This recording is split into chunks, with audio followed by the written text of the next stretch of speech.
TikTok, time to rock. How is everyone doing this evening or morning or afternoon, wherever you happen to be? I see I see a lot of what? AP is live too? What the heck? Hold on. What is this mess right here? I'm gonna investigate real quick to find out if AP is indeed live. And he is live. So oh my goodness. Talking about Iran with Armin Davabi. Gosh, they got 1,400 watching. That's all. Those are all my people watching. They're not even going to know I'm live over here. Oh my goodness. All right. Well, that's fine. No, it's cool. Actually, if I had known they were live, I would have probably just been watching theirs. But wanted to get in the habit of just getting together to discuss the points in some videos and get any questions or objections people might have. Yeah, been seeing this situation. I was working on a video all day, so I wasn't even paying attention to what was going on in the world. Namely, apparently, war with Iran erupting. So I've seen, I haven't read any news yet. So I've only seen what people were just posting in the chat and in the comments. Apparently, Iran launched some missiles at a U.S. base. Is that right? And killed, I think someone saw 20, I think someone said 20 people. 20 U.S. Military personnel. Again, I haven't looked at it. It's just what I've seen people posting in comments on video. So, yeah, I have not found out. I will definitely want to. Mike Winger is live as well. Oh, my goodness. I did not know, ladies and gentlemen. This is when I go live. 8 o'clock is when I go live. Everyone else is supposed to adapt their schedules so they don't conflict with my going live. 2 U.S. bases, Andrew Martin said. Wow, I am totally out of it. Basically, wanted to make that video about the 99-1 rule because I've been wanting to make it for like 2 years now. You guys have heard me in the live streams talking about the 99-1 rule. Always wanted to make a video. Finally decided I was going to make it today. Had to ignore everything else, and while I was ignoring everything else, apparently war was breaking out. So attacks on 2 U.S. bases. Well, I have to, once I get off here tonight, I will have to be studying all of that. Hold up. I got Ada here. Matter of fact, I wanted to actually go through this video, expand upon some points, get everyone's thoughts on some of the points and stuff, because I believe the points I made in the video, Islam's 99-1 rule, is a good way of summing up what's going on, what we see when a Muslim apologist speaks. Because if you're actually informed and you study the Bible and you study the Quran and you watch a popular Muslim apologist, it's usually pretty horrifying what's going on. And so you just wonder, how can they be saying this stuff?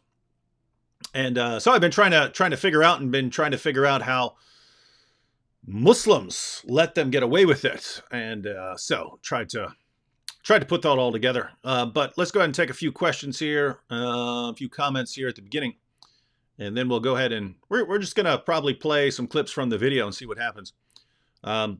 Steven says, David, will you ever have any women in the Boom Boom Room? Please answer me. I have asked this before, and you never answer me. Well, if it makes you feel any better, Steven, I don't answer most people because I can't get to most comments. Yes, there will be women in the Boom Boom Room. Not for season 1, but for season 2, yes. We have someone lined up to play Aisha. We'll definitely want people to play some various roles, but basically it's me, Vocab, John, a couple friends. We understand that anyone who appears in an episode of the Boom Boom Room is putting their lives at risk. So we just have less inclination to put a woman in there. But if a woman understands the risk and she's willing to sort of disguise her appearance a bit and to not identify herself, then yeah, make it happen. Gracie the filmmaker says, "Hi there, awesome work. I've used your techniques on the street with over 10 Muslims. That's pretty cool." And we've actually recorded a video a while back, me, Vocab, and John, called "How to Share the Gospel with a Muslim," which goes through a lot of strategies. And so still haven't edited that yet. I need to just sit down one day and edit it. The main thing holding me up was it requires a lot of voiceover. So they're sort of acting out scenes, and then I was going to provide voiceover. I'm just always doing something else. All right. But I will get to that. So anyway, yeah, it's good. And there are basically lots of little tips and so on that can help while talking to Muslims. Lots of people asking, how's my brother? Still doing pretty rough, but better than he was when I posted videos about him. So when I was posting videos about him, he was having no higher brain functions. He was only having functions that are associated with the brain stem. So very low level things like, reflexes and things like that. Didn't even have pain. Now he has pain. He is somewhat coherent some of the time, meaning people will ask him where he is, and sometimes he'll say he's in Morgantown. Other times he just seems totally out of it. But that's much better than he was when I was there. So unfortunately, I wanted to get up there this week, but I'm heading to I've got a doctor's appointment, and I'm heading to out to Vocabs to record the final 5 episodes of this season of Muhammad's Boom Boom Room. So I've posted 17 episodes so far. We still have 3 that we've already recorded that haven't been released. So we're going out there and recording the final 5, and that'll be the first season of 25 episodes of Muhammad's Boom Boom Room. Then we'll probably take a couple of months off and do other things during those couple months, and then we'll get everything together. We'll get everything together with for season 2.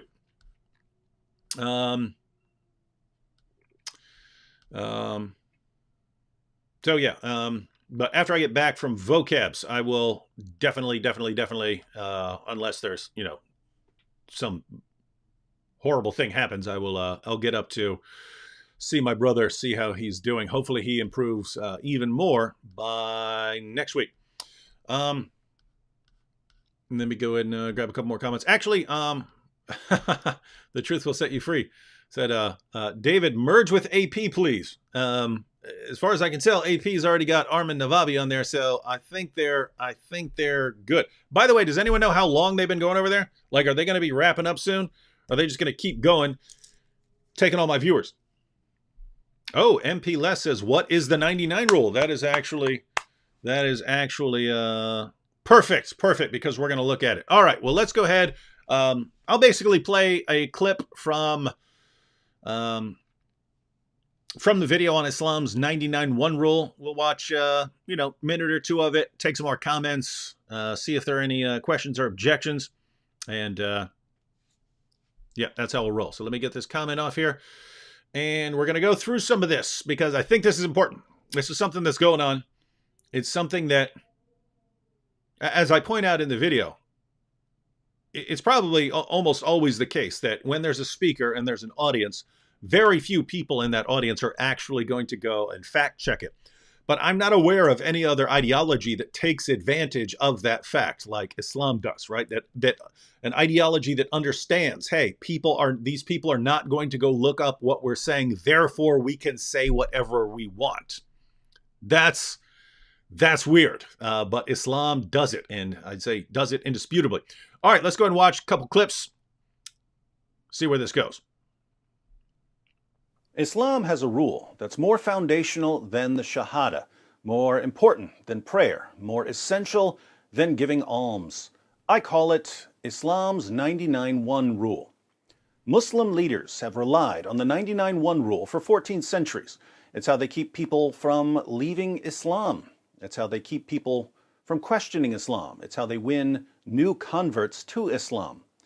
Islam only exists because of the 99-1 rule, and yet no one talks about it until now. To understand Islam's 99-1 rule, think about Zakir Naik giving a presentation. Naik makes false claim after false claim after false claim, and yet the audience is sitting there, mindlessly nodding in agreement and cheering whenever he raises his voice. My friend Nabil once made a video titled Zakir Naik, 25 Mistakes in 5 Minutes. I'll link to it at the end of this video. Nabil showed that in just 5 minutes of speaking, Zakir Naik made 25 factually false claims. That's an average of one factually false claim every 12 seconds. No one produces false statements at that rate except someone like Zakir Naik. And yet Naik is regarded by many as Islam's greatest living apologist. How does this happen? This is a weird situation with someone like Zakir Naik, right? That he can just make error after error after error, make false claim after false claim after false claim. The claims he makes are incredibly stupid for anyone who's actually studied the Christian sources and the Muslim sources, and yet he's what? He's what? The most popular? Who's more popular than Zakir Naik in the Muslim world? I know they have speakers that are really popular, but I mean, of the apologists, of the people who are defending Islam, who's more popular than Naik? I can't think of anybody. So it's a really weird situation that Naik can have that level of popularity when he's so indisputably wrong on so many issues, so many things. So what is it about Islam? What is it about Islam that makes it like that? That makes it perfectly acceptable to be deceptive in that way? It's interesting stuff, because the point is, if I said things like that, if I would speak for 5 minutes and make 25 errors, if any Christian apologist were that sloppy, not only would he not be the most popular Christian apologist in the world, he'd be a laughingstock among Christians for making that many mistakes. But in Islam, you can just be super popular, making mistake after mistake after mistake. So, yeah, wild stuff. All right. Todd said, that show me where Jesus said, "I'm just a prophet, don't worship me," tip has helped me more than anything. So Todd is referring to the common objection that people like Zakir Naik and Ahmed Deedat have trained Muslims to ask, namely, where did Jesus say, "I'm God, worship me"?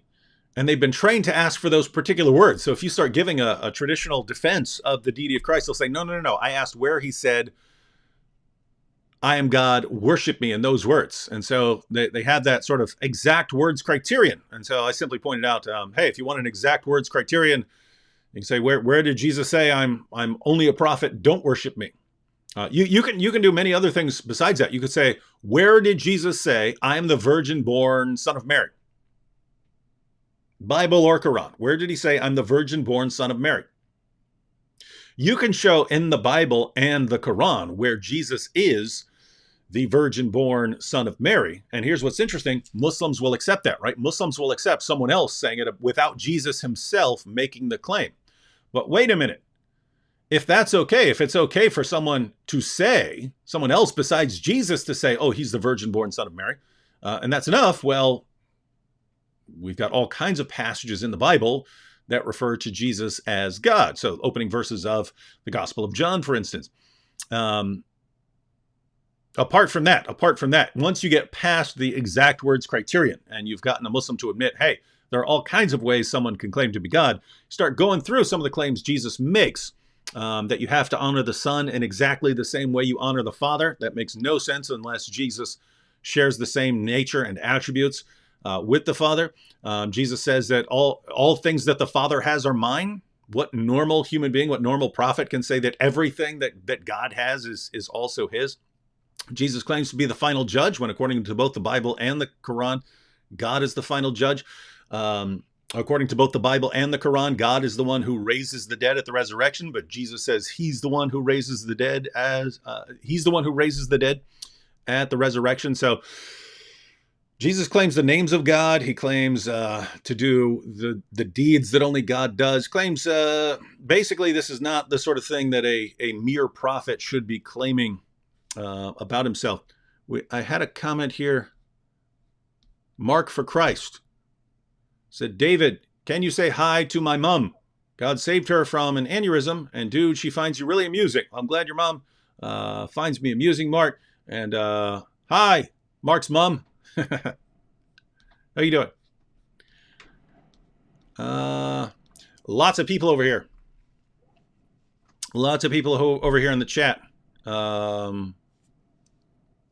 Worried about war with Iran. War sucks. War is bad. I hope that there's not a war. But guys, unless you live over there, you're not exactly in any danger, right?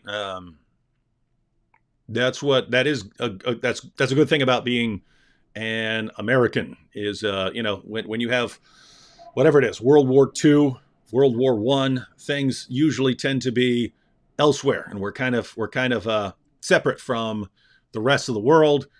Canada's not going to attack us, so we're kind of separate from the areas of the fighting. So guys, unless you're right over there in the midst of things, you're pretty safe. With that said, we don't want to see a bunch of people die for nothing. But yeah, I did not expect. Again, I have not looked at any articles. I've not watched any news videos. I have only seen people's comments here. So I don't know. I don't have any official details, but again, sounds like Iran launched missiles at a couple of U.S. bases, and that is wild, wild. I did not expect that. I was trying to figure out what they could possibly do as a retaliation for the attack on their general. What could they do to save face without going to war? Because they don't want to go. How could you want to go to war with the United States? I can only conclude that they're just nuts, right? It's like ISIS, right? It's like ISIS taking on the entire world, or like North Korea. I should probably make a video on this, but basically, here's the situation: you could be a country, you could have a country, be a government, be a leader, be a president or prime minister or something like that, and announce to the world that you're going to start making a nuclear bomb. But you might not actually want to make a nuclear bomb. You know what I'm saying? It could be a situation where, hey, everyone, I'm going to build a nuclear bomb unless you guys want to bribe me not to. Huh? Anyone want to bribe me not to make this nuclear bomb? I could see that, right? That I could see why a country would want to do that. You start developing nuclear capabilities, and people don't want you to have those nuclear capabilities, so they start, okay, what do you want? What do you want? What do you want? We'll give it to you. And so that would make sense. But it does seem like there are situations where someone is actually just a little crazy, right? And they think they can actually have a nuclear bomb. Trump has said, I did see the headline like yesterday or the day before, with Trump saying that Iran will never have a nuclear weapon. That is actually true. And I'm not saying that because of what the United States says. This is totally independent of what the United States says. I'm saying this because of Israel. Went over to Israel, as you guys know. I posted videos over there and talked to some IDF officers, so some Israeli Defense Forces officers, and they said the chances of Iran getting a nuclear bomb are basically zero. The chances of Iran getting a nuclear bomb are basically zero. And it's interesting, in the news we hear about, Hamas and Gaza and Syria and so on. Israel's actually worried about one enemy. They're worried about Iran over there. Because all the others, they know there's no chance, 0% chance that Syria could ever seriously threaten them. They know that Hamas Hamas could be successful in a terrorist attack, something like that. It's not going to destroy Israel. They're worried about Iran because Iran actually has the capabilities of building a nuclear bomb and might be crazy enough to use it. So they're worried about Iran. But they said there's no chance that we won't just blow them back to the Stone Ages if they even get close to building a nuclear bomb, right? See, it's kind of hard to build a nuclear bomb, ladies and gentlemen. It's a lot of work, and if you have spies and so on, then you basically find out if someone's getting close, how close someone is to building a nuclear bomb. And Israel is just not going to allow that kind of thing to happen. So no chance of that, but you kind of don't want to, I don't want to see Iran get blown back to the Stone Ages, because as slimy as their leaders are, there are lots of people who are just caught in the middle, right? You don't want to see all these people who are just caught in the middle of all these situations get killed over their leaders being complete morons. So rough situation. Shout out to HC Creed, who joined the Boom Squad. By the way, for those of you on the Boom Squad, we got with family stuff and so on, got kind of behind on a lot of things, but me and Vocab are going to record some behind the scenes stuff as we're making these 5 episodes of the Boom Boom Room, and we will be going live for supporters. So for the Boom Squad and for our supporters on Patreon, we'll be going live probably on Saturday. We'll see how things are going, but we'll go live when we're all set up there. James SC in the super chat said, David, did you know Thomas of Tolentino was made a saint by the Catholic Church for being martyred while insulting Muhammad in medieval India? So Catholicism does condone insulting Muhammad. That's actually, that's interesting. No, I did not know that. I went to Fordham University, which is a Jesuit school. I'm not a Jesuit, but Fordham is a Jesuit school. I do like the Jesuits' emphasis on philosophy. So you go study, in a Jesuit institution, philosophy, you're going to get a good background in philosophy. But when I was teaching there, so I was teaching at Fordham University, I was teaching philosophical ethics, and I was teaching philosophical ethics and philosophy of human nature. And I was, this is back when I was sort of getting, popular in apologetics for debating Muslims, and the school was getting complaints about me. So the school was getting complaints. People were calling and complaining, hey, you've got this bigot, this Islamophobe teaching at your school, and they were getting complaints. And I saw some professors there, their attitude was changing towards me. They started viewing me as like a bad guy and so on. And so I was every day I was thinking, hey, they're going to come up to me and say, hey, you can't teach, you can't teach classes and stuff like that because of the things you say about Islam. And I was ready. I was going to point out that one of the reasons the Jesuits were founded was to refute Islam. So I was going to be like, what? This is a Jesuit institution? Part of the reason for the founding of the Jesuits was to refute Islam, and you're mad at me for refuting Islam? I'm just being a better Jesuit than you guys? Huh? Is that what's going on? So anyway, all right. All right, let's go ahead and watch a little bit more of this video. It's already 8:24, but yeah, apparently everyone's going to be focusing a lot on Iran, and I really can't talk about it because I know pretty much nothing that you guys haven't already told me. So, kind of getting itchy to go and watch everything and check out the news reports and so on. But I'm just gonna let's put that aside very very briefly. Watch some more. We do want to get down the 99-1 rule. I think it's very, very important for people to be able to point this out to Muslims. In other words, when this is happening to Muslims, when their speaker is saying complete nonsense and all the Muslims are just nodding in agreement and cheering it, and they just seem to not even have the ability to question because they've been conditioned all their lives to just listen to their authorities, just obey, mindlessly obey their leaders. We have to be able to point this out to them, right? So I think it will help if we can actually say, hey, do you know why you're not questioning all the factually false statements that he's saying right now? Do you know why? Because of this. Here's why. I'm going to break this down to you. So I think this is something that will help. So let's go ahead and watch a little more. Let's think about a different scenario.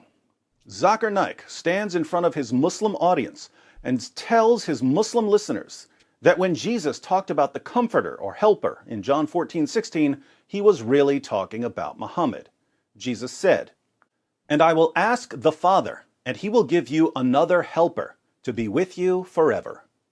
So, someone was coming after Jesus. Who could this be? It must be the Prophet Muhammad. How many of the Muslims in that crowd are going to go back to their homes, open up their Bibles, or go to a Bible online, and actually read the chapter that Zakir Naik quoted so that they can make sure he was giving them reliable information? How many of them will look at the passage and realize that Jesus was talking to his original disciples, and that even in the verse Zakir Naik quotes, Jesus was telling his disciples that the Comforter or Helper would be with them forever? How was Muhammad with Jesus' original disciples forever? How many of Naik's listeners will read the very next verse and see that Jesus identified the Helper as the Spirit of truth, whom the world cannot see because he's a spirit, and that Jesus' disciples already knew the Helper because he was already with them and would soon be in them? In what sense was Muhammad an invisible spirit who was already with Jesus' disciples and would soon be in Jesus' disciples? How many of Naik's listeners will continue reading and see that Jesus, in the same chapter, identifies the Comforter or Helper as the Holy Spirit, who is sent in Jesus' name and who would teach Jesus' original disciples all things and bring to their remembrance everything that Jesus said to them? How many of Naik's listeners will go on to read chapter 15 and chapter 16, where Jesus gives even more information about the Comforter? Even more information proving that this can't possibly be a prophecy about Muhammad. How many? Probably none. Probably zero. But we know that there are lots of... Probably zero, right? And that's the problem. Just imagine, right? So I pointed out already, that's probably a general rule, right? That if you have a crowd, if you have an audience, or listening to a speaker, probably very few are going to go and look up what that speaker is saying. But most other ideologies don't take advantage of this, don't use this to just, hey, we can say anything we want, no matter how silly, no matter how contrary to fact and evidence, no matter how easily this can be refuted, we're just going to say whatever we want. I'm not aware of any ideology that takes advantage of this like Islam does. And the Muslim speakers, they just say things that anyone who does 5 minutes of research could poke all sorts of holes in, and they say it anyway, knowing that the incredibly vast majority of the audience will never look this up. And this has allowed complete myths to spread in the Muslim community to the point where they're taken for granted by Muslims around the world. So almost any Muslim you ever run into will tell you the Quran has been perfectly preserved right down to the letter from the time it was revealed to Muhammad. And that is so silly to anyone who's done anything in the Muslim sources, right? I mean, the Muslim sources talk about entire chapters of the Quran coming up missing because Muslims just didn't recite them enough. Surah 33.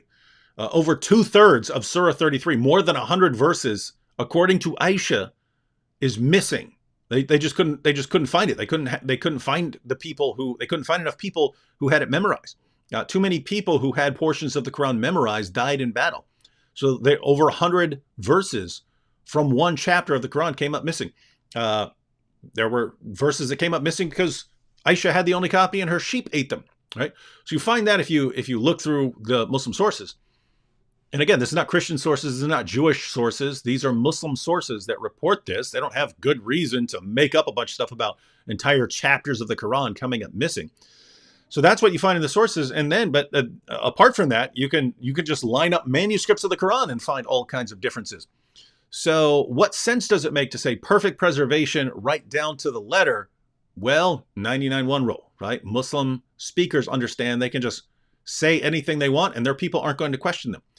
Their followers aren't going to question them. They're just going to mindlessly believe whatever they're told. Well, there's a positive side to that and a negative side. The positive side is that, well, let me start with the negative side. The negative side is it's just sad. It's just sad that these guys are taking advantage of people spreading deception. The positive side is that they've done this so much. They've spread Islam through so much deception that they kind of make it easy for us to go and expose it, right? In other words, if they had said, "Hey, the Quran's been pretty well preserved," maybe they could defend that, and maybe they could, claim that while still understanding, hey, chapters of the Quran came up missing and so on. But when they say perfect preservation right down to the letter, gosh, all you got to do is show one letter difference, right, to show that they're lying. And then if you show entire chapters, large passages, more than 100 verses from one chapter and so on, Muhammad's closest companions couldn't even agree on which chapters were supposed to be in the Quran. You put all that out and whoa, it's not only are these guys lying, they're really, really, really lying. So that's what they do. And that's why they kind of make it easy. James SC in the super chat said, he gives the quotation. He says, Muhammad was the son of perdition and had his place in hell with the devil, his father. And so this was the comment that led to his martyrdom. Well, that'll do it. I have to say, it is really cool being at in this place in history, at this time in history, where we can say things like that and not be martyred, right? Because this ties into what we're talking about with the 99-1 rule. If you build up the biggest mob, you can silence people who disagree with you, right? You can shout them down, things like that. You can also kill them. If you have a big enough mob, you can kill people for disagreeing with you.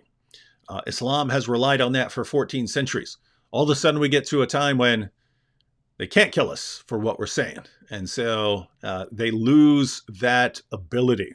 And so we are currently in the coolest time in history. If you want to refute Islam, if you want to share the gospel with Muslims, these are the best times in history. No one has had the opportunities anywhere in history that we have right now. So definitely want to take advantage of the times we're in. Felipe said, David, are you a Catholic? I guess you're asking because I went to a Jesuit school. No, I'm not a Catholic. I went to Fordham because I was an undergrad at Old Dominion University. That's where Nabil was. That's where my wife was. That's where we all went to school. And I applied to Fordham because we were using the books. We were using the books for a philosophy of religion class, which were from Brian Davis, who's a professor at Fordham University. So I knew I wanted to do a lot in philosophy of religion and the problem of evil and things like that. And so applied to Fordham. They gave me a full scholarship, so went to Fordham. Agent Hamza asked a question. I think he's got me. He says, you are funny man and untruthful because it doesn't coop. Anyone know what that means? Doesn't coop. Co-op. I don't know what I'm missing here. You are funny man and untruthful because it doesn't coop with your ideology, so you go against it.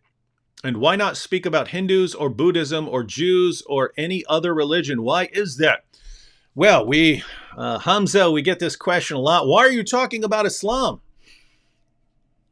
Why would you guys be talking about Islam? What did Islam ever do? Well, let me break this down for you, Hamza. Islam was talking about us long before we were ever talking about Islam. You know what I'm saying?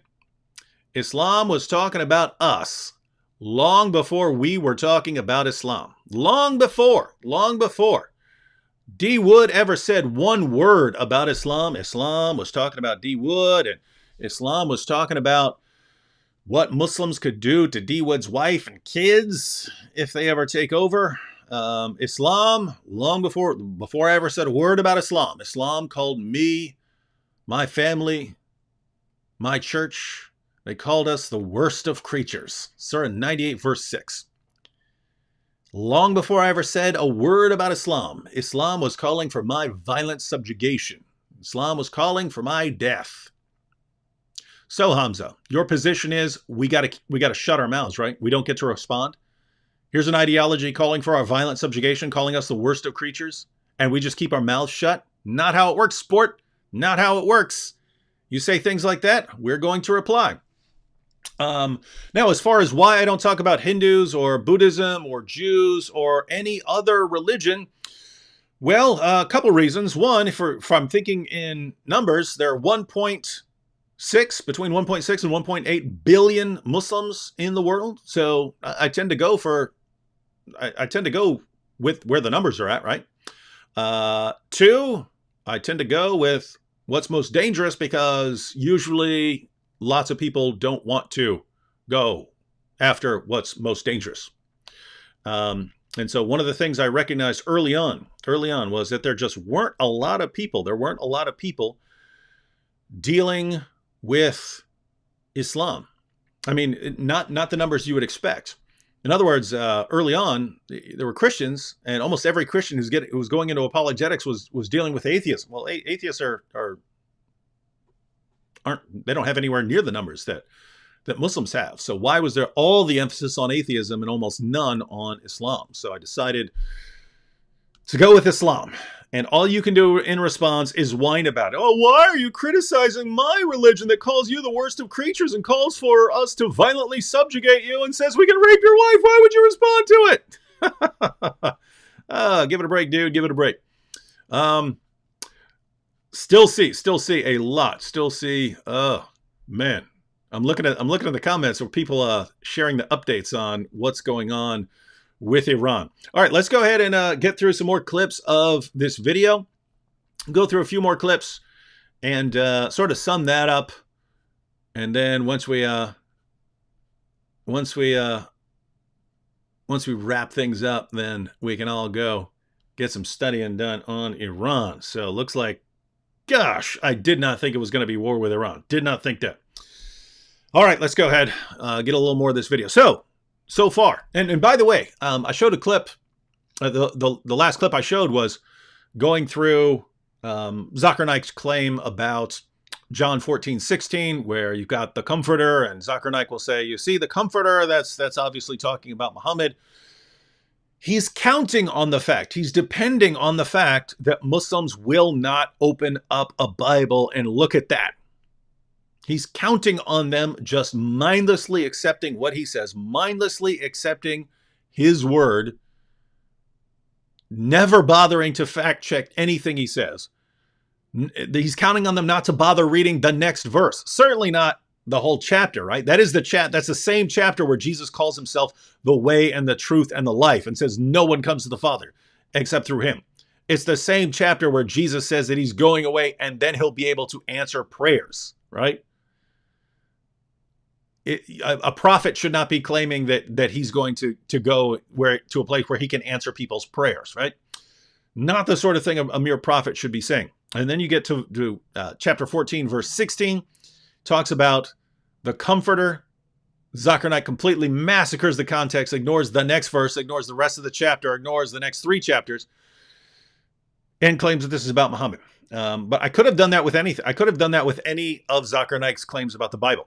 I just kind of picked that one because it's popular. You could do that with Deuteronomy 18:18. You can do that with Muhammad in the Song of Solomon 5:16. You can do that with any of the passages they go to. All you have to do is read the passage and you realize how silly it is. These guys know their followers will not ever in a million years read the passages, so they know they can just make up anything they want. Sad situation. This is Islam. This is what Islam does. And again, you can find Christian apologists who have some bad arguments and so on, but they're not popular, right? The guys who become popular usually have pretty solid material. In Islam, it's the reverse. The more nonsense you're spouting, the more popular you become. Interesting stuff. All right, let's go ahead and watch a little more here. Who leave Islam, so we know that some Muslims do, on some occasions, critically examine the claims of their apologists. Let's be extremely generous and say that 1 out of 100 will take the time to look up what Zakir Naik says in his lectures. Muslim speakers like Zakir Naik understand that only a tiny, tiny minority of their listeners will examine what they're saying. They know about this ratio. They count on it. They rely on it. They depend on it. Their focus is not on the one who fact checks their claims. Their focus is on the 99 who don't. If 99% of your listeners mindlessly accept every word you say, and only 1% actually examine what you're saying and realize that you're making things up, the 99% can drown out, put down, insult, intimidate, abuse, and shout down the 1%. In other words, Islam's core method is designed for building a mob that silences dissenting voices. Now, if you're thinking critically about what I've just claimed, as you should, you may be thinking to yourself, but can't Christians do the same thing? Can't atheists do the same thing? Isn't it a tiny minority of any crowd who are going to critically examine what a speaker is saying? So how is this unique to Islam? I'm glad you asked. There are 4 main differences between Islam and other ideologies that keep other ideologies from using the 99-1 rule in the way that Islam uses. All right, so we'll come back and watch those 4 reasons, but that is the situation, right? Islam takes full advantage of people's ignorance, and this is actually related to. That's a good stopping place because I have a comment here from Malik Saeed. He says, if Islam is false, why 1.7 billion people are following it? Have you been paying attention, Malik? We talk about your leaders for 14 centuries taking advantage of the fact that you, Malik, will not look up anything they say to test it. You've been trained, you've been conditioned, you've been manipulated, you've been brainwashed into mindlessly accepting what your leaders say. And what you say here is a perfect example. If Islam is false, why 1.7 billion people are following it? Notice what you just said. So something that has 1.7 billion people following it can't be false. Okay, well, great. Christianity has 2.2 billion followers. So you just, by your own reasoning, Christianity must be true, and it must be more true than Islam. You can accept that? No. So what you're going to say now is, yes, if Islam has 1.7 billion followers, that means it's true. But if Christianity has more followers, that has nothing to do with whether it's true. Do you understand how sloppy your thinking is here? I mean, can you even fathom how this looks to someone who's looking at? And yet it makes perfect sense to you. Why? Because your leaders say these things to you. It must be true. We have 1.7 billion followers, and you accept that, and you never stop to think. You never stop to think, hey, wait a minute. If my leaders are saying, wow, we have 1.7 billion followers, this must make it true. To be consistent, we'd have to say Christianity is true. And there are other things, right? You'd have to say, oh, there are a billion communists in the world. I guess that makes communism true, right? You'd have to do that, but you don't. Why is it only your religion where you say, oh, there's a lot of followers, that makes it true? Why? Why is that? Because you've been trained not to think logically, rationally, or critically. Does a true religion, this is the question you should be asking. If Islam is a true religion, does it need to rely on the stupidest arguments, the most inconsistent arguments, the most illogical, irrational arguments? Does it need to rely on these? I don't think the truth needs this level of stupidity. I don't think it does.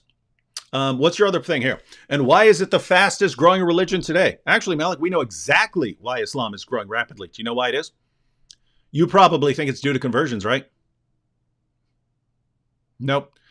As far as conversions go in the West, Islam is basically even between the number of people who are converting to it and the number of people who are leaving. So why is Islam growing rapidly in the world? We know exactly why this is. The same exact study, the same exact Pew Research study that said Islam is the fastest growing religion, which is the one you guys also, you all read the headline and say, this proves that my religion is true. That same study said why Islam is growing rapidly. It said it. Why do you read the headline and never bother to actually look at the data? The data said that Islam is the fastest growing religion because of high Muslim birth rates in third world Muslim countries. That's what it said. Do you know why Islam has the highest birth rates?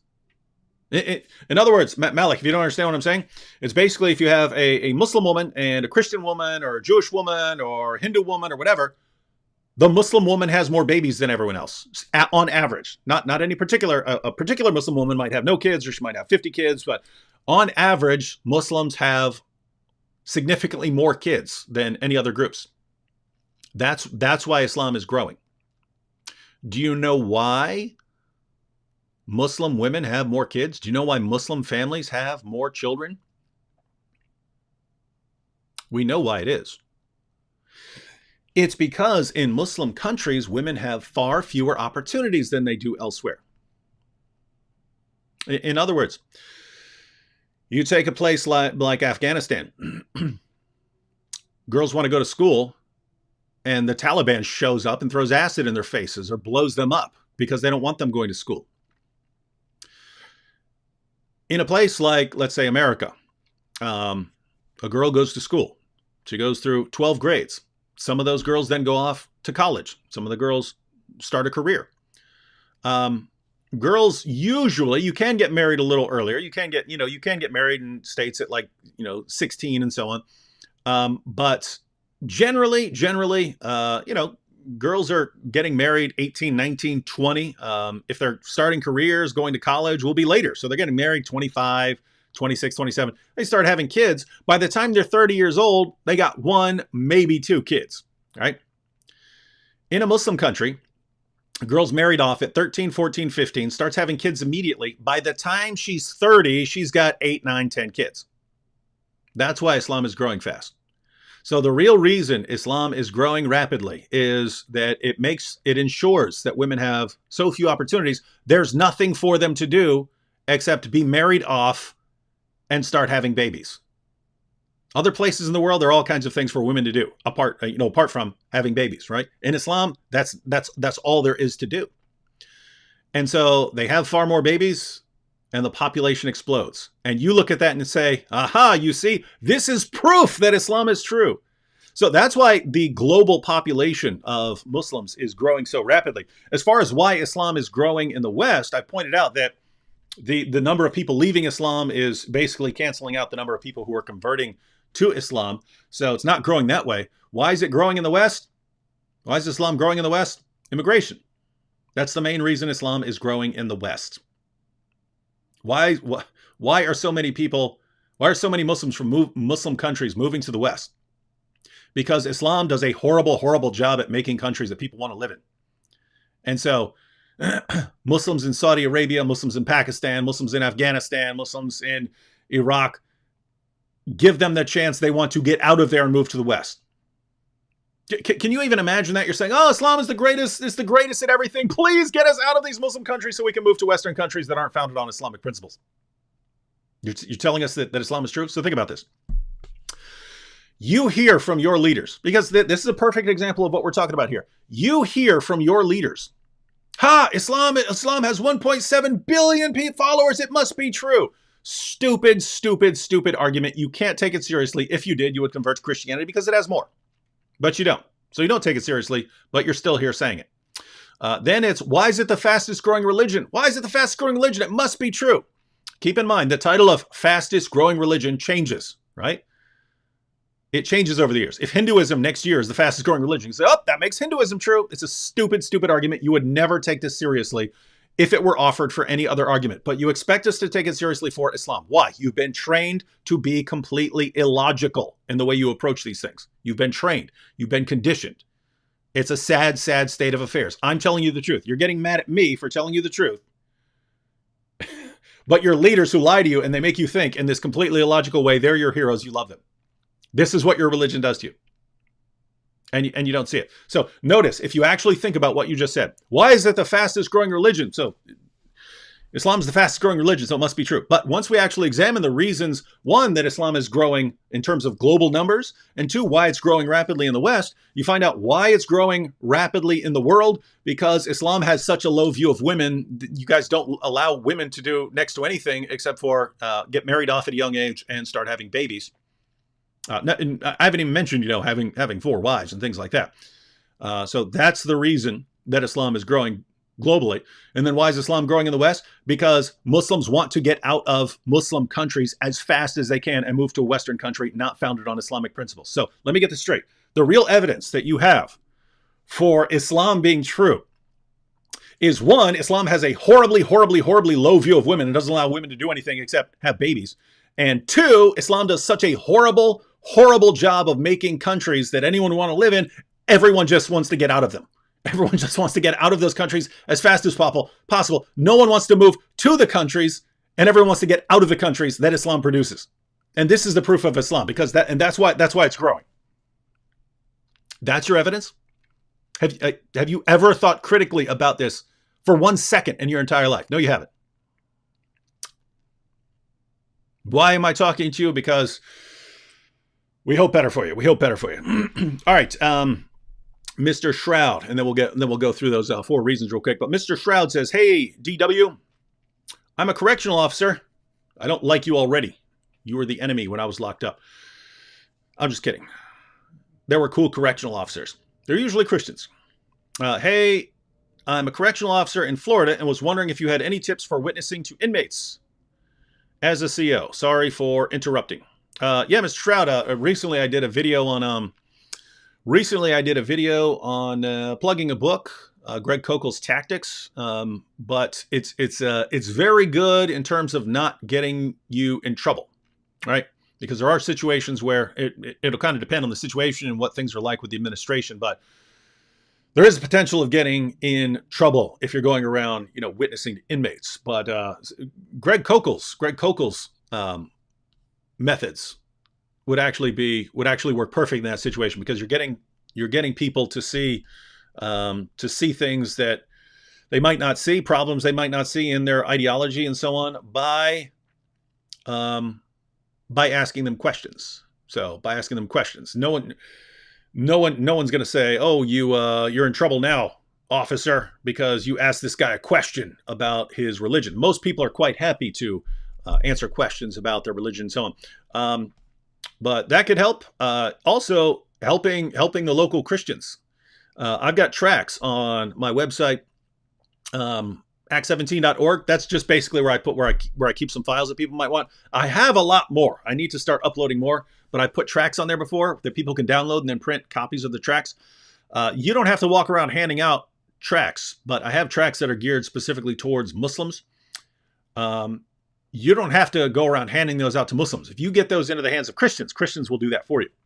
So yeah, those are just a couple things. It's going to kind of depend on the situation there.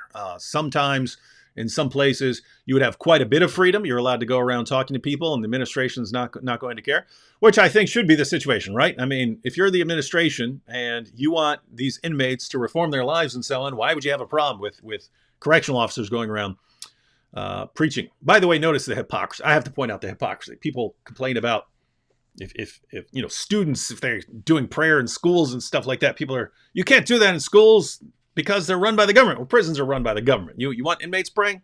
Don't you want? Why are inmates having church services? Anyway, couple thoughts there. Yeah, so it's going to kind of depend on the situation that you're in. All right, let's go ahead and watch a little more of this, and then I'll scroll down. I'll see if Malik Saeed has any more other brilliant arguments, any more brilliant arguments for us that will help us convert to Islam and see the truth of Islam. But let's check out these 4 reasons. So, assuming that the 99-1 rule, at its most basic level, namely that most people don't fact check what they're told when someone is speaking. Why don't we point a finger at other ideologies for taking advantage of this? It seems that Islam is the only ideology that does take advantage of it in this way. So let's go ahead and watch the 4 things that distinguish Islam's use of the 99-1 rule from anyone else. First, other systems have a higher degree of integrity built into them, either because they emphasize the pursuit of truth or because the adherents are encouraged to call out error. If I get something wrong in one of my videos, it's Christians who contact me and say, "Hey, you said this, but you're actually wrong. You need to fix that." By contrast, deception is part of the fabric of Islam. Allah brags about being the best of deceivers. Muhammad said that war is deceit. Muhammad gave his followers permission to deceive people when they carry out his orders. Not surprisingly, Islam ended up with speakers and apologists who gladly lie. Second, Islam is authoritarian in nature. Muslims are expected to unquestioningly obey Allah and Muhammad, and this was quickly extended to their religious leaders as well. In Surah 4, verse 65 of the Quran, Allah says to Muhammad, "But know, by your Lord, they can have no faith until they make you, O Muhammad, judge in all disputes between them and find in themselves no resistance against your decisions and accept them with full submission."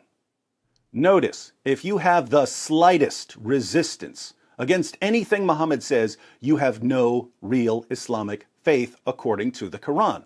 So if you have a problem with Muhammad having sex with a 9-year-old girl, or with Muhammad marrying the ex-wife of his own adopted son after causing the divorce by lusting after her, or with Muhammad promoting wife-beating or prostitution or the rape of female captives and slave girls, you're not a real Muslim. Now, this is mindless obedience to Muhammad, but verses like this have had a disturbing impact on Muslims over the centuries. The Quran is very difficult to understand. It's a confusing, disorganized book that can only be understood by going to other sources, looking for the historical context of specific verses and for how Muhammad and his followers interpreted these verses. This means that if you haven't carefully studied the Quran along with numerous other sources, you're probably going to get a lot of things wrong, and you're probably going to end up disagreeing with Muhammad. And you really, really don't want to disagree with Muhammad. The result in the Muslim community has been that Muslims are encouraged to either learn all of it and become scholars, or to keep their mouths shut and obey what their scholars say. The scholars are the ones who have studied Islam's most trusted sources and are therefore equipped to understand the meaning of the Quran. The average Muslim isn't, and so the average Muslim is strongly encouraged, to put it mildly, to mindlessly obey his religious leaders. This makes it very difficult for Muslims to even think of questioning someone like Zakir Naik, and this allows Zakir Naik to lie to them as much as he wants. Third, Islam has... All right, we'll pause on the third there. Got a couple comments, a couple super chats here. Shout out to Prasanna Nag for joining the Boom Squad. Again, Prasanna will be having we'll be going live with supporters on Saturday from Vocabs as we're recording the last 5 episodes of the season of Muhammad's Boom Boom Room. Running Shoes Pro in the super chat says, since Islamic sources were written long after events, is it possible Muhammad was an apocryphal figure used by Arab politicians to consolidate power?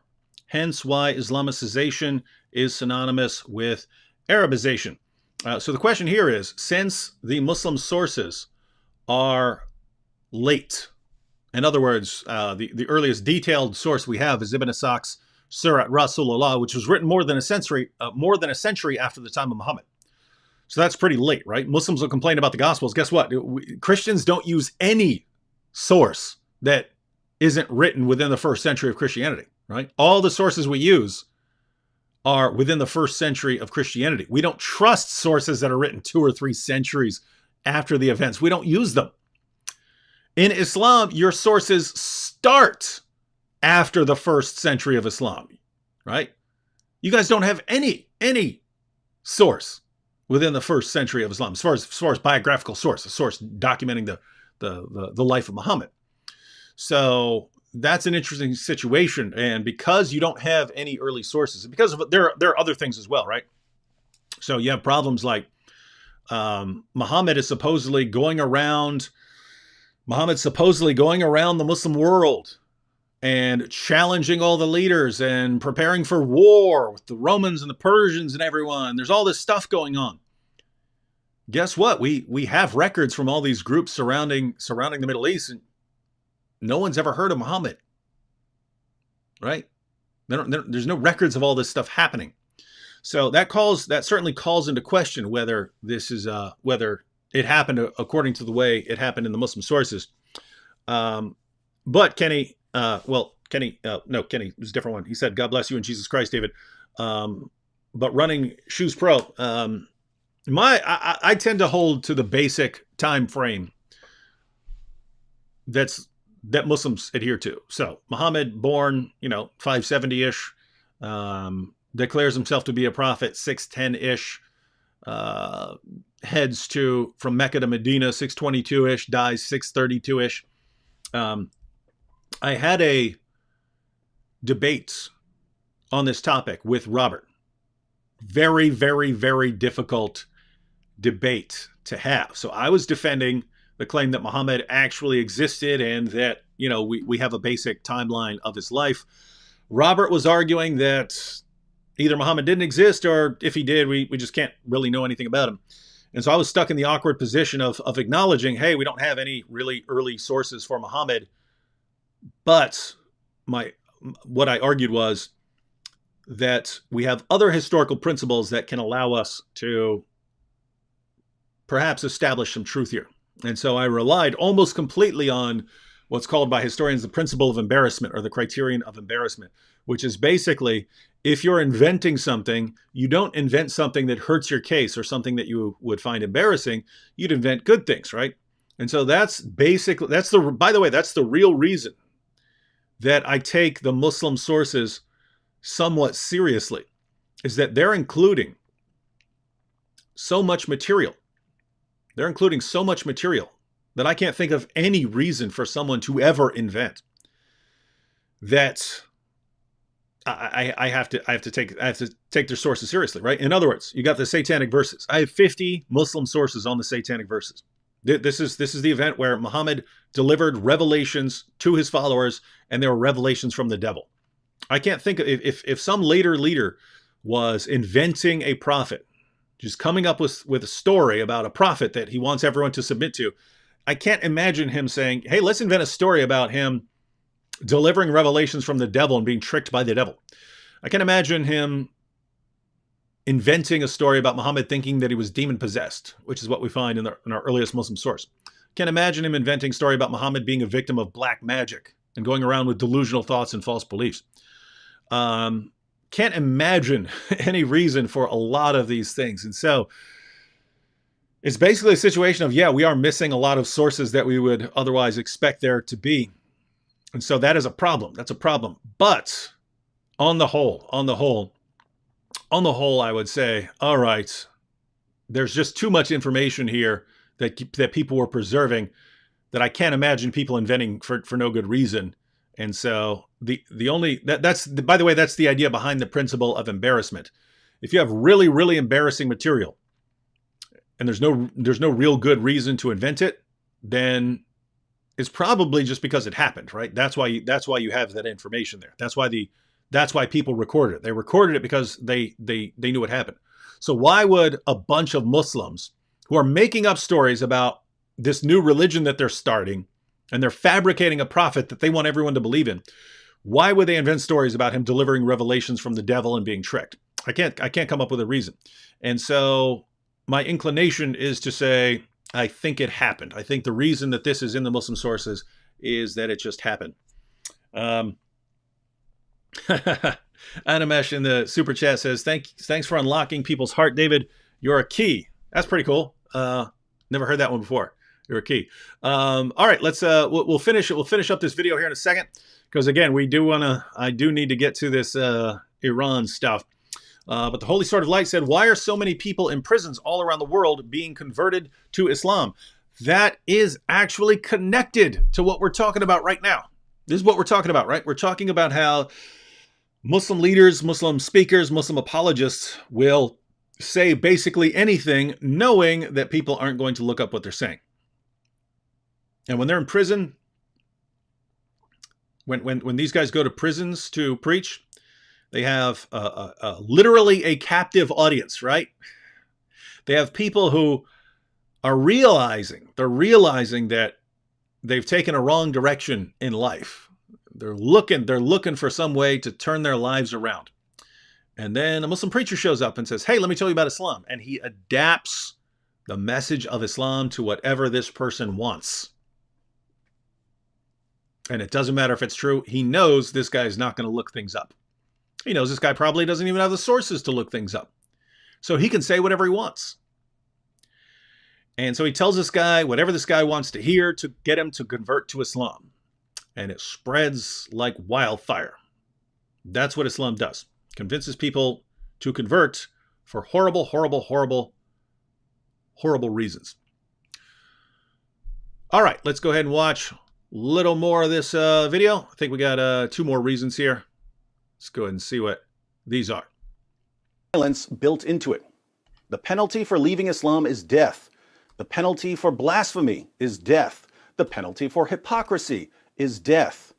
Even in areas where Muslims aren't going to carry out the Sharia penalties for apostasy or blasphemy or hypocrisy, there's still a great deal of hostility and aggression directed towards anyone who questions or challenges the teachings of Muhammad.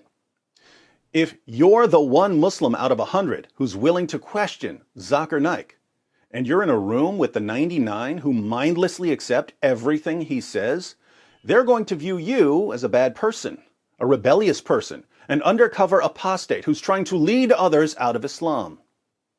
Even if they don't kill you or beat you senseless, they're at least going to heap abuse on you, report you to your family and your imam, and tell everyone not to associate with you.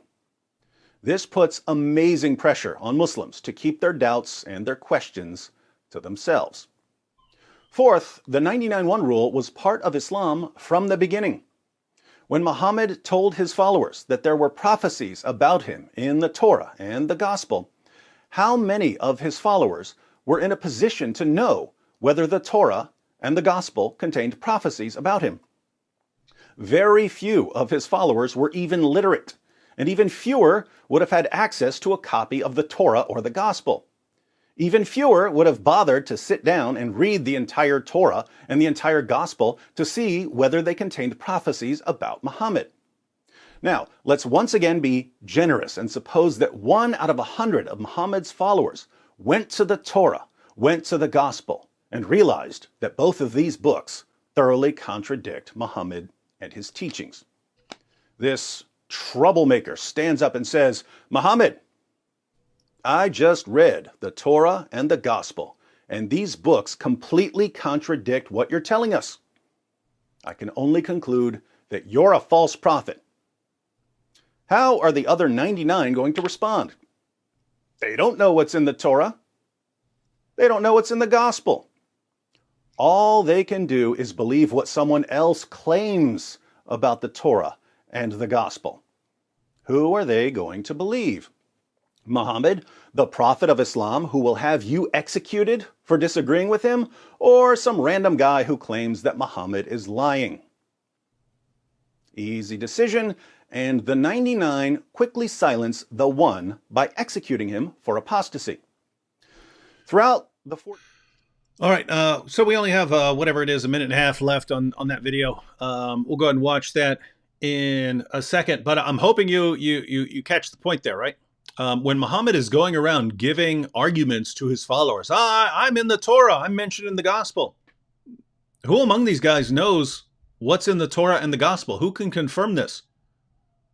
The Jews rejected him. The Christians rejected him. His Arab followers, they don't know what's in the sources, right? So, well, he's telling these guys that he's in the sources and they have no idea. They're just accepting it, right? So this is a perfect example. If you happen to have someone who does know what's in the sources and he says, no, Muhammad's not in the sources, what happens?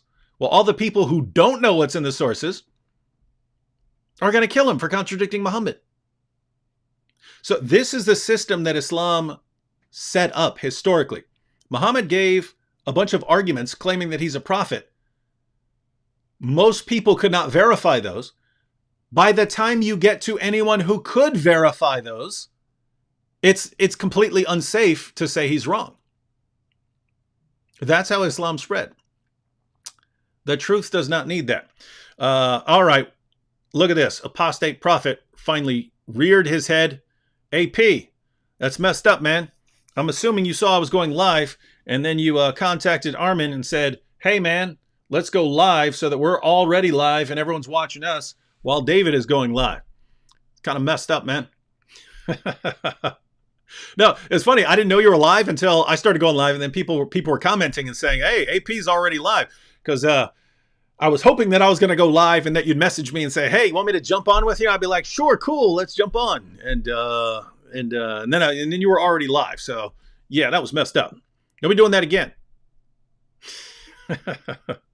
No, I'm thinking, because I keep hearing that, like I'll go live and then I'll find out that Sam is already live, or I'll go live and I'll find out that Christian Prince is already live or something like that. We all have to sit down one day and come up with like a schedule so we don't conflict, because a lot of people follow like multiple channels, and so yeah. I am Smith in the super chat says, thank you for your ministry. You are a clarion voice in a generation of compromise and cowardice. Thank you, I am Smith. And Martha says, how can I figure out which side of the fly has the cure? That is the question. I mean, it should be something scientific, right? We should be able to. So in case, if anyone doesn't know what Martha is saying here in the super chat, how can she figure out what side of the fly has the cure? She's talking about one of Muhammad's claims that if a fly lands in your drink or your food, you should dunk the fly in it. Now, by the way, no medical expert in the world is going to tell you this is a good idea. Flies eat some really nasty stuff. They carry all kinds of diseases. But Muhammad didn't know a lot. And so he said if a fly lands in your food or drink, you dunk it, because one of the fly's wings has a disease, but the other wing has the cure for the disease. And so, you don't want the fly to land and you just get the disease. You want to dunk the fly so that you also get the cure for the disease. And so Martha's asking how we would know which side is which. Yeah, if Muhammad were right, it seems like you should be able to just study that scientifically, right? You'd be able to put that fly in a lab, look at one wing and say, oh, this has, disease germs all over it. Look at the other wing and, oh, it's got the cure for typhoid and so on. Waiting for that, guys. I'm waiting for maybe Dr. Zakir Naik, who's a medical doctor, can go and check that out for us. Running Shoes Pro says, thanks for answering. Please do video on Saudi Arabian assault on Yemen and ensuing famine right now. Muslim on Muslim atrocity before our very eyes. It is kind of crazy, all the stuff that's going on, right? It's just it's like bad situation after bad situation after bad situation. Sunnis attacking Sunnis, Shias fighting. Gosh, we just got past ISIS. You still have some remnants and so on. But, sitting there hoping that things sort of calm down in Syria and they can get back to normal lives. And, as fast as we hope, they dash our hopes. Massive destruction. Shout out to Jojo Momster for the super sticker. It is what is that? A pear on a rocket ship blasting through the sky and then exploding in a firework. Thanks, Momster. Apostate prophet. Now he says he wants to jump in. No, I actually have to go, AP. I'm just trying to get through the super chats and play this last little clip. I really want to study Iran. Like I had to ignore all media all day to get that video done. And then I log on and everyone's saying that all hell just broke loose with Iran. And I had no idea what's going on. So yeah, I actually want to get off here in a couple minutes. Do that. But AP, any other time you want to go, could be tomorrow. I'll be traveling. Yeah. Thursday wouldn't work because I will be flying during the time when I would normally live stream. But yeah, that weekend, anytime next week would be good. But yeah, tomorrow if you want, or it'd have to, maybe this weekend while I'm at Vocabs, we could go. Oh no, his internet's acting weird with people calling in sometimes. Anyway, either this weekend, could be Friday, Saturday, or Sunday if his internet is working well, or next week or tomorrow. You can just text me, let me know if any of that works. But I would like, I'm sure there will be plenty to talk about with Iran. And I know you just did a bunch of talk about it, so we can talk about that, or we can talk about something else. Jordanian Christian in the super chat said, Persian poets Like Hafez and Saadi would hate modern Iran for being too religious. Um, it is a sad situation in Iran. Um,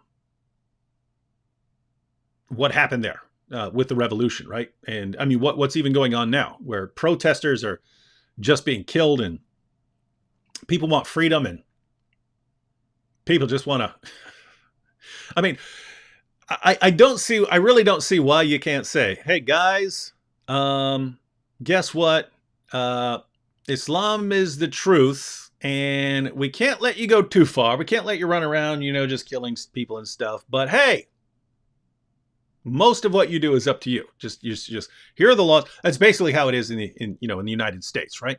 Uh, here are the laws. Follow the laws. If you want to follow additional things for religious purposes, then you can do that. Even in a Muslim country, even in a country that is officially an Islamic country, you could have a little more freedom than you do in Iran, but they don't. And it's to the point where if you even jump up and say, "Hey, I don't want this thing on my head," they'll throw you in prison or beat you right there, kill you. Sad situation. Whatever else happens with everything that's going on in Iran right now, I really hope their leaders do not end up in control. All right. But matter of fact, let's go ahead and play this last little clip here of this video and sort of sum things up. We'll probably wrap up right after that. All right. Last little bits of this. Centuries of Islam's existence, Muslim leaders have understood that as long as you can build the biggest mob, and as long as this mob is willing to become violent, you can silence anyone who gets in your way. If, out of every 100 listeners, 99 mindlessly accept what is said, and only one questions what is said, the 99 can silence the one through pressure, ridicule, intimidation, abuse, or violence. All right, so this is a place where I actually put it up on the screen. If I were to state what Islam's 99-1 rule is.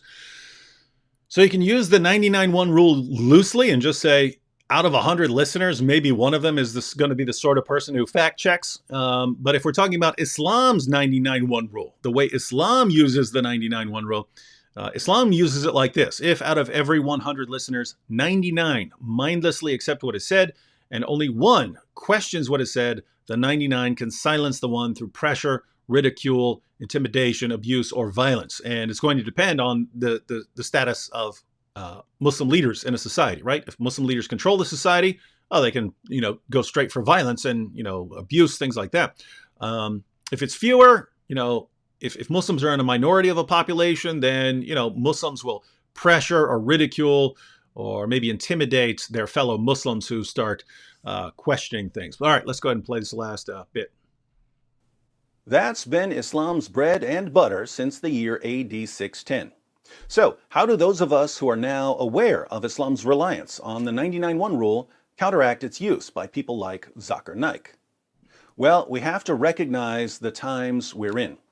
Many of us live in countries that protect our right to speak, and to question, and to challenge, and to refute. Islamic leaders are in no position to silence us. Even in countries where Islamic leaders can silence people, people still have internet connections. We can speak and question and challenge and refute in Pakistan, in Iran, in Saudi Arabia, through the power of technology. That gives us a power to counteract Islam's 99-1 rule that no generation before us could have dreamed of. The one may be outnumbered by the 99, but the one can be smarter, wiser, louder, and braver than the 99. And the one now has help all around the world, a fearless, relentless, international squad of free people who know the truth about Muhammad and the Quran. We will not stop until every lie is exposed, every liar is shamed, and 100 out of 100 have heard a clear presentation of the truth. Be the one, or help the one. Back down from none until we've won. I love my work. All right, so that was the video. That is the state of affairs for Muslim apologists, Muslim speakers around the world. You can say whatever you want about Christianity. You can say whatever you want about Islam. You can count on the vast majority of your Muslim leaders not going and looking up what you're saying. Again, that's probably true of most people in the world, regardless of their ideology. Most people don't, I just heard someone speak and now I'm going to run back and look up what this person said. Islam is the ideology that takes advantage of that, right? That uses that willingness of people to believe to deceive them. And so someone needs to do something about that, because the change is not going to come from within Islam. The change has to come from outside in Islam. So we have to be the ones who do something about that. Shout out to Pan Aggie for super chat. Says, thank you, David, for your content. Glory to God. And Red Alert said, love your work. Currently building my arsenal. This is the way. That's good. That's good that you're building up your arsenal. Oh, by the way, sort of on a related note, I posted a video, whatever it was, like a week and a half ago, about building what did I call it? An apologetics empire. And what I was saying was, I don't think you need a ton of people to have an apologetics empire, because the internet allows you to just reach around the world instantly. And so if you have a fairly small group, 5, 6, 7, 8 people, 1 or 2 tech guys, things like that, you can actually be cranking out so much content that you could wreak havoc. You could wreak havoc around the world. And was not expecting. I've gotten, hundreds of people saying they want to join that. But I wasn't thinking of hundreds of people jumping on board with something like that. I was just thinking, hey, I'm telling you guys what's going on, what I'm working towards in this year and next year. So I'm going to have to modify that plan. I'm still going to proceed as far as the things I wanted to do. But as far as other people wanting to get involved and do cool stuff, I want to help people as much as I can. So probably going to put together a website for helping people who want to get started on YouTube and, whatever your interests are, getting started and getting going, and, tips, videos on how to not reinvent the wheel, right? You don't need to. I had to figure most things out by trial and error through lots of years of pain. And then I would find out, other people had to learn the same exact stuff. Isn't it cool when people tell people, hey, this is how the algorithm works. This is how to do this. This is how to do that. It's pretty cool. You don't have to relearn all of that stuff that other people are already figured out. So the goal would be, all the Christian YouTubers can share what they've learned with people so that those people don't have to relearn it. All right. You still have to learn things, right? Because you're going to have your own unique channels. You're going to be doing your own unique things. And so you have to figure those things out. But there are certain things that you don't have to learn for yourself. So probably put together a channel for that to get people started. And then over time, as more and more people get involved, have some sort of networking there where if let's say, there are 3 or 4 people who want to, do apologetics videos in, let's say, Newark, New Jersey, and there's a tech guy, he's interested. A lot of the people I heard from are tech guys who said they don't want to make videos, but they can do tech stuff. And they were saying they'd like to help. Well, suppose, you find 3, 4, 5 people in one city who are all interested in doing similar things and reaching people online and so on. Well, it's cool. It's cool if you can actually put these people together and help these people get started, and then they just take off, right? Once they've gotten started and they've gotten some subscribers and they've got the equipment they need and they're cranking out videos, cool. Now they can just continue with that, right? So it'd be cool to have that system set up and people doing that all over the place. So that's how my plans have kind of been modified. Still going to do everything I said I was going to do, but now there's going to be something additional to do because of because of that. Pepperidge in the super chat said, "I appreciate you and what you do. Hope this helps." Yes, everything helps. Just so everyone knows, I'm good. I'm fully covered in what I do. So, but I want to do more. Want to expand. So yes, everything helps do that. Quick comment here. Mark Reed says, "I'd like to hear a bit more from yourself and others about how to approach Shia Muslims, as most online resources are geared towards Sunnis."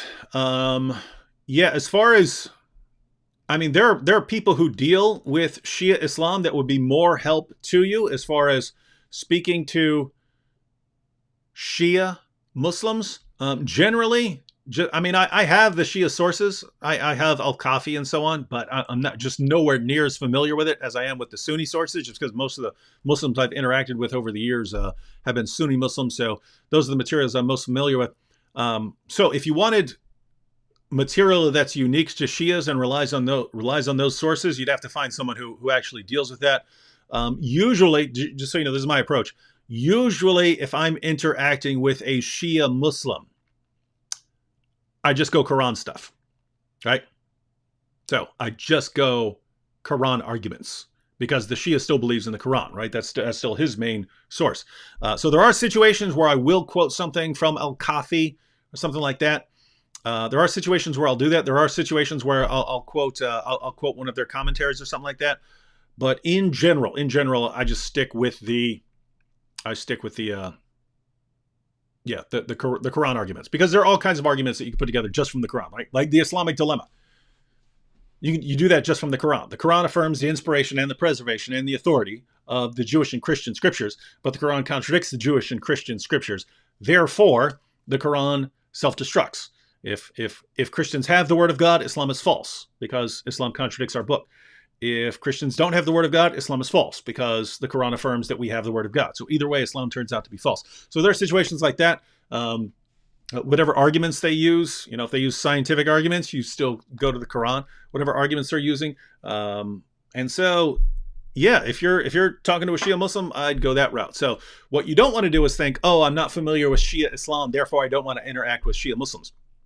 If you're interacting with Shia Muslims, focus on asking questions, right? Focus on asking questions. Hey, tell me what you believe. What is it that you believe that's different from what other people believe? What arguments do you have for the truth of Islam? At the end of the day, their arguments are going to be their arguments for Islam being true are going to be very similar to the arguments that you'll get from Sunni Muslims. All right, guys, I wanted to go an hour. I've gone an hour and a half. I know there are tons more questions. I'll be going live again here pretty soon. Apostate Prophets talking trash. He said, didn't David Woods say 20 minutes ago that I couldn't join him because he'd end the live stream? Yeah. Yes. I'm just a big softy. I keep falling for it. In AP, every time we get on, I say, hey, let's go for an hour. And then we end up going for 2 hours, 2.5 hours, whatever. All right. I'm getting off now, ladies and gentlemen. I'll be back soon. I have to work on some stuff for Iran. There is a Star Trek video that I want to make that isn't actually about Star Trek that I'm trying to make before I leave on Thursday. So I've got a lot to do. Love you all. You Muslims who are watching, pay attention.